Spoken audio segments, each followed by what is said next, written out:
Hello folks, how are you doing? This is Crapple here, and today I'm gonna bring the build breakdown of the Rogue Gank build.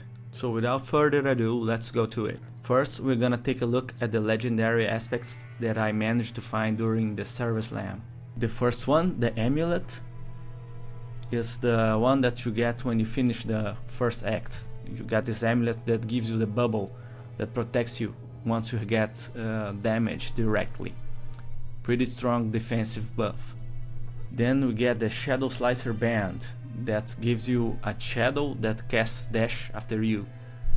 It's very good, and I use that a lot. The other legendary item is the Crossbow. Increases the critical strike chance by 3% up to 9% once you make an enemy vulnerable. It's a lucky hit mechanic. Every skill that you cast, there's a percentage that will trigger a lucky hit. For example, if I cast a skill that has 30% chance to proc a lucky hit mechanic, when it procs, 80% of those cases I'm gonna get the 3% increased critical strike chance. In the legs I had Falls of the Protector, which gives you a barrier once you damage an elite. In the chest, the other legendary aspect I was wearing is the Crowded Sage. You heal for 4 life per second for each close enemy, up to 40 life per second. It's just a nice defensive legendary aspect I found. And for the last one, the legendary aspect that makes this build shine is the Infiltrator's Bunnyweave Gauntlets. Poison Trap no longer breaks stealth and triggers no cooldown or arm time while you are in stealth. All poison traps activate when you exit stealth, and poison traps cooldown will be 6.5 seconds per trap placed. For the other gear, you will be looking for damage to close enemies, core skill damage, damage to injure enemies, and damage to crowd control enemies. All this kind of stuff will work really well with this build.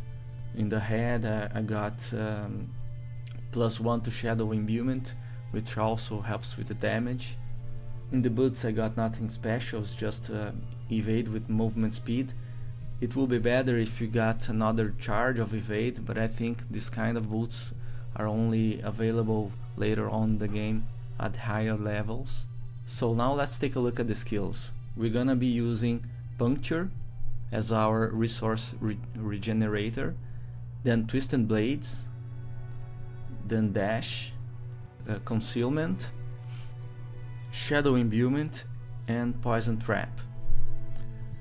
In the Puncture, we got the enhanced Puncture, which gives 2 energy when puncture damage a crowd control enemy, and we got for the Fundamental Puncture that makes you throw 3 blades and makes enemies vulnerable if you hit them twice or with 2 blades at once.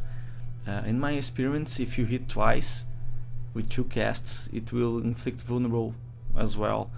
It's kind of not what's written in the skill, but it works nonetheless. For the dash, we got 1 point in dash, 1 point in enhanced dash, 1 point in methodical dash. This one, dealing damage to crowd controlled enemies with dash will reduce the charge's cooldown by 0.5 seconds up to 3 seconds per cast.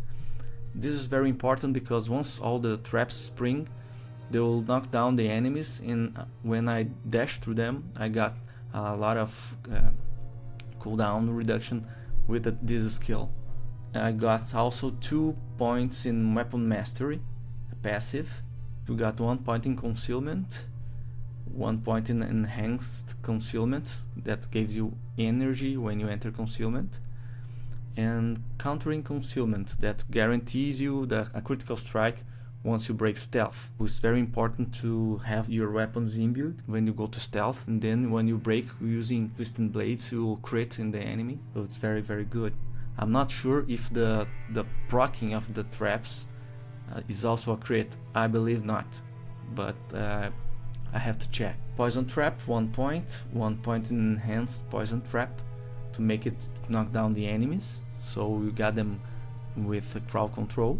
And 1 point in countering poison trap. With this one, each trap has 30% chance to reset your imbuement skill cooldown when activated. So if you're dropping like 5 traps, you will almost always refresh cooldown of your imbuements once the traps spring. 1 point in exploit and 1 point in malice, the passive. Exploit, you deal 6% increased damage to healthy and injured enemies.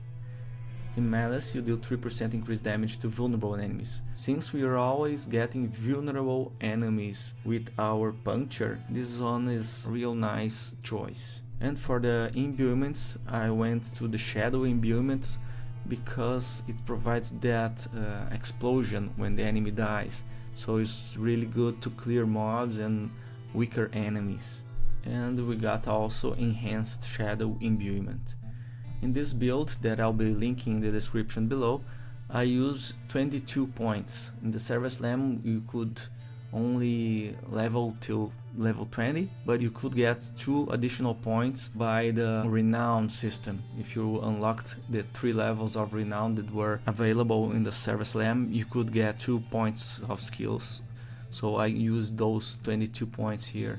The build has a lot of potential. It's not even close to max out, and I'm pretty sure we can find another legendary aspects that will synergize even better with this build. So guys, that's it. If there's any doubt, put in the comments down below.